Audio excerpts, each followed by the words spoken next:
Aren't you going to say something? Something. Well, most any other day, I would say something's better than nothing. Just not today. What were you doing when I came in? Praying. I was praying for her. Do you still pray for her? You used to. The whole reason she was born was an answer to your prayer. You still believe, don't you? I don't know. I don't know why God would allow things to turn out the way they have. I don't know what to believe. Well, try believing your daughter. My sister does. You know, Elizabeth is about to have a baby. What? Yes, due any day, says it's a miracle. And after Mary's visit with her, she says the same thing about Mary's baby, that he's special. Oh, Anna, there you go again. Totally ignoring the fact our daughter shamed us. What? You've always been too soft on her. You let her get away with anything. You didn't do enough. I didn't do enough? I didn't do enough? Let's talk about doing enough. Who carried her in their womb for 9 months and delivered her with excruciating pain? Who nursed her for 2 years? Who got up at night with her and carried her around the house so that you wouldn't have to be disturbed? I did my part. Like what? Like teach her some discipline. Yes, yes. You taught her so well that she learned to be afraid of you. She learned that you would love her as long as she followed all of your rules. Did you ever think that she isn't here because she knew if she disappointed you, this is the one place where she wouldn't feel welcome? Did you ever think of that? She knows she has a home to come to. Home is a place where you want to be. Sometimes I wonder where my home is. Look, this is not my fault. If it were not for me, Mary would be... Go ahead. Finish that. Pregnant? Unmarried? God knows where, about to have a baby without even her family to support her? If it weren't for you, she wouldn't be somewhere like that. I wanted the best for her, too. I wanted her to know right from wrong. I wanted her to be a good girl. Joachim, listen to yourself. There is no goodness without love. Do you want her to know that her daddy loves her? Wait a second. This isn't even about Mary, is it? This is about you and what our self-righteous neighbors will think. You're more worried about how this makes you look. Joachim, you're about to be a grandfather. And no matter what should have happened, nothing changes that fact. Are you going to be in this child's life or not? Well, are you? Aren't you going to say something? Something.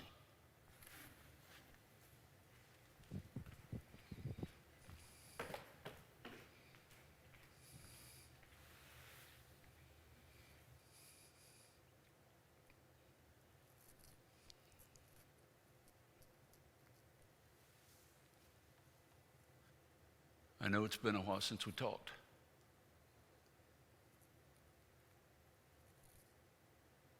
And I don't even know if you listen anymore. But if you do, I could use some help. Is she right? Is Anna right? Did I run off my daughter?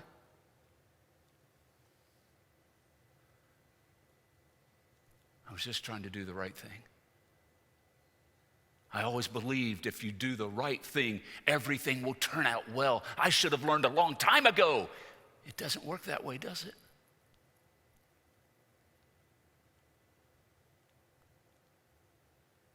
I should have known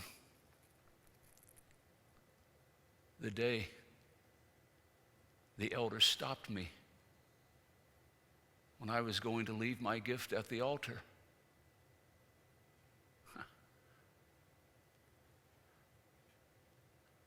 I always attended the festivals, presented my gifts at the altar, gave liberally to the poor.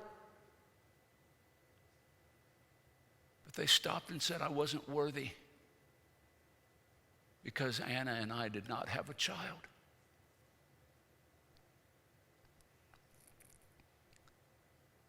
I was humiliated. Who makes those rules? Do you make those rules? Do you say that if a couple cannot have a child, they've somehow cursed you, they've offended you, they've sinned?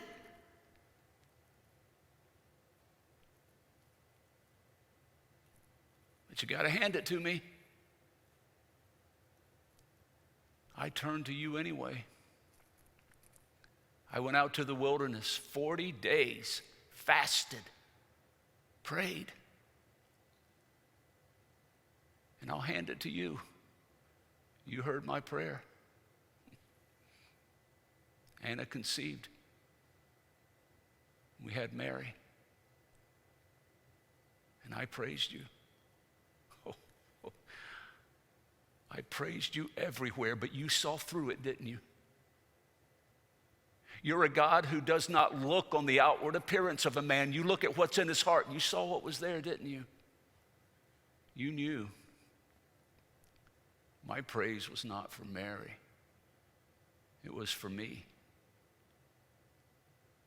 You took away my reproach. You took away my shame. You made me righteous again, only to take it all away 14 years later.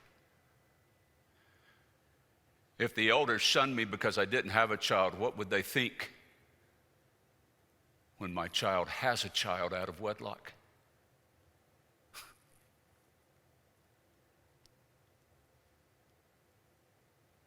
I don't care anymore. I'm tired. I'm tired of trying to be righteous enough to deserve your blessing. I'm tired of worrying about what everyone around me thinks. And if this is how you work, I'm tired of you. But if it's not, I need a sign. I need something. Something.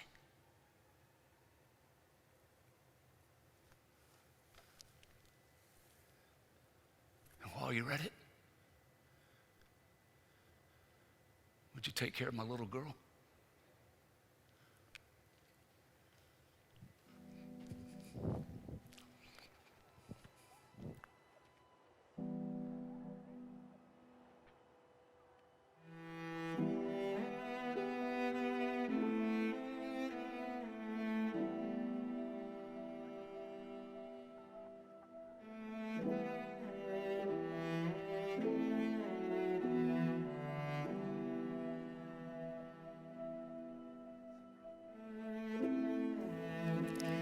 In those days, Caesar Augustus issued a decree that a census should be taken of the entire Roman world.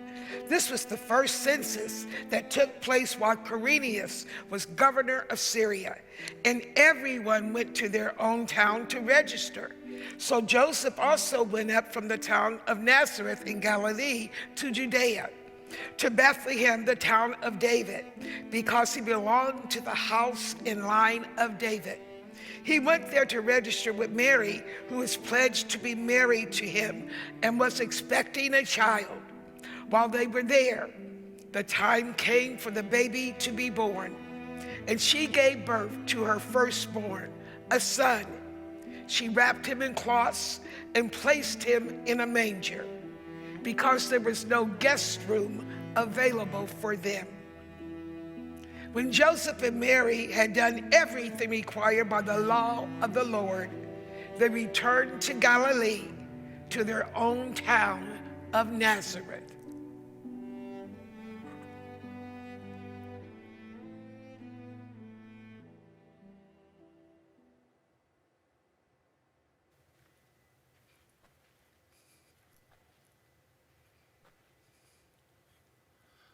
I want to thank you, my neighbors, my friends, for hearing what I have to say.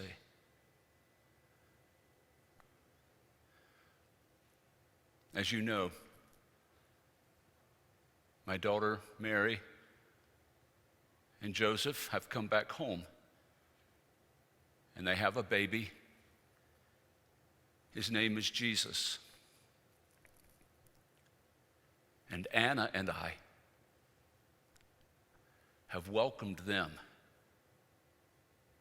in our family. They barely made it out of Galilee when they ran out of money. Young people have no idea how much such a trip cost. And it's probably a good thing. If they had taken that much money with them, they'd have been a target for bandits. By the time they made it to Bethlehem, they were exhausted. I don't know how my daughter made it. She's one tough girl. Because of the census, the village was overcrowded. There was no place for them to stay. They had to beg. My daughter reduced to begging. But someone had mercy on them. He allowed them to stay in his stable. And that was where Mary delivered my grandson.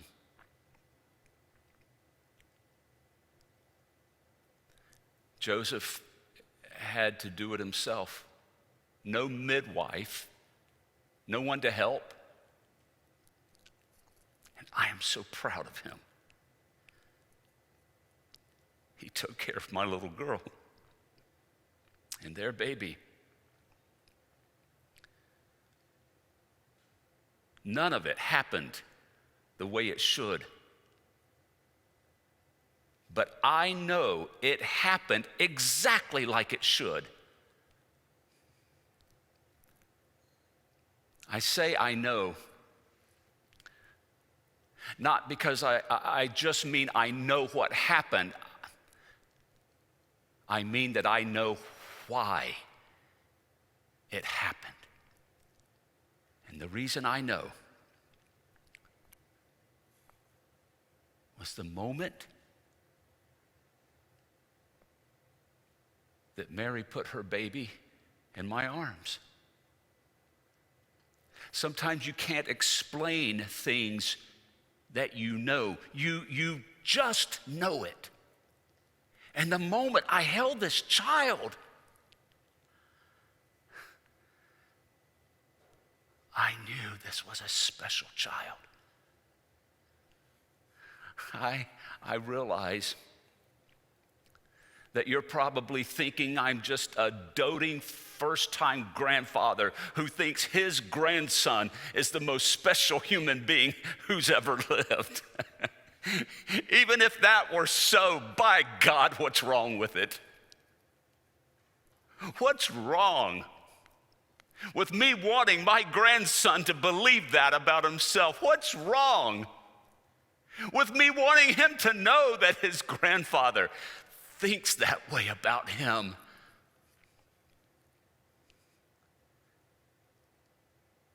If I shun my grandson, because he had no choice about how he came into this world, if I shunned him because his family did not conform to some religious code, then shame on me.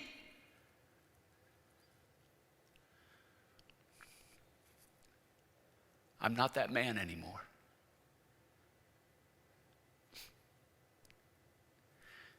And that's what I wanted to tell you today. I'm free. I'm free of trying to make things right. I'm free of being responsible for things being right, of trying to be righteous enough. I'm free of trying to make sure that the people I love are righteous. I'm free of controlling the people I love. That's not my job. My job is to love them. And you may judge me for that. You may look down on me, but know this. I have never felt closer to God my entire life. I've never had more faith in all my life. I have never felt more of God's presence than the moment I held my grandson.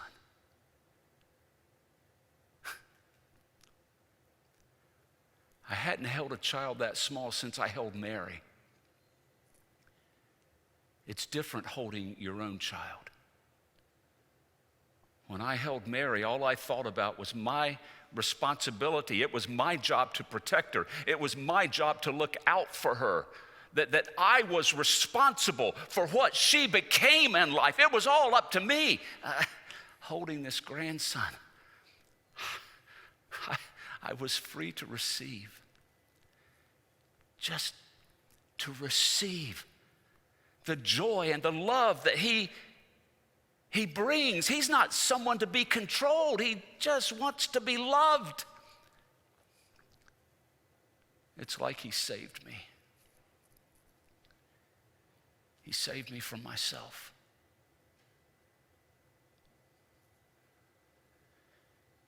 And that's why I know that he needs his grandfather. Because that's what I'm going to show him. I'm going to show him love. I'm going to teach him God's love. Oh, I'll teach him. I'll teach him the great Shema. The Lord our God is one.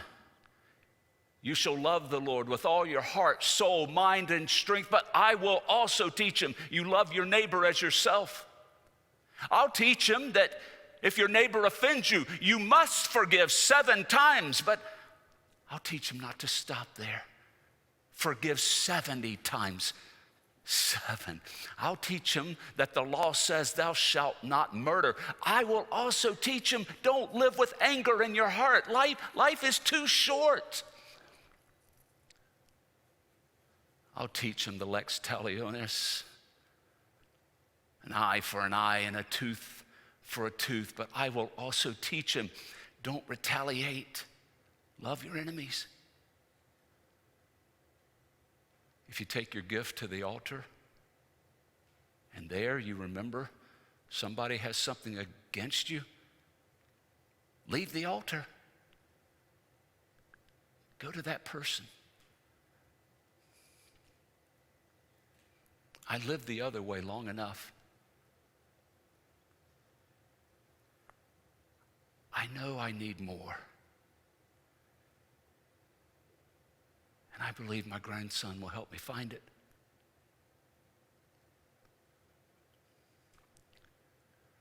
When Mary and Joseph left for Bethlehem, and I didn't know if I would ever see them again, I was proud of myself. I was proud of myself because I stuck to my principles.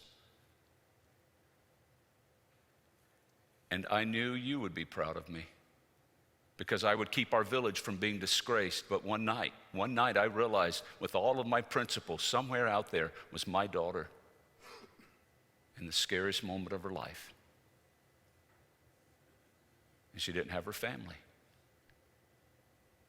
She didn't have her father looking out for her. But I felt God forgive me for my righteousness. And God assured me her father's been looking out for her whole life.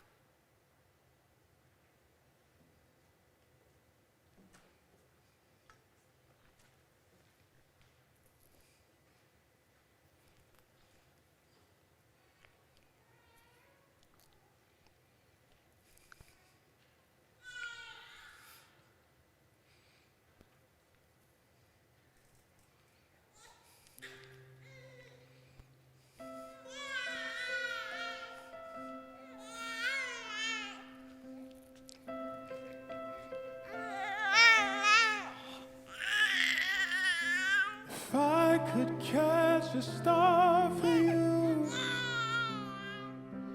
I'd swear I'd steal them all tonight. Make your every wish come true, and every plan for all your life. But that's not how the story goes.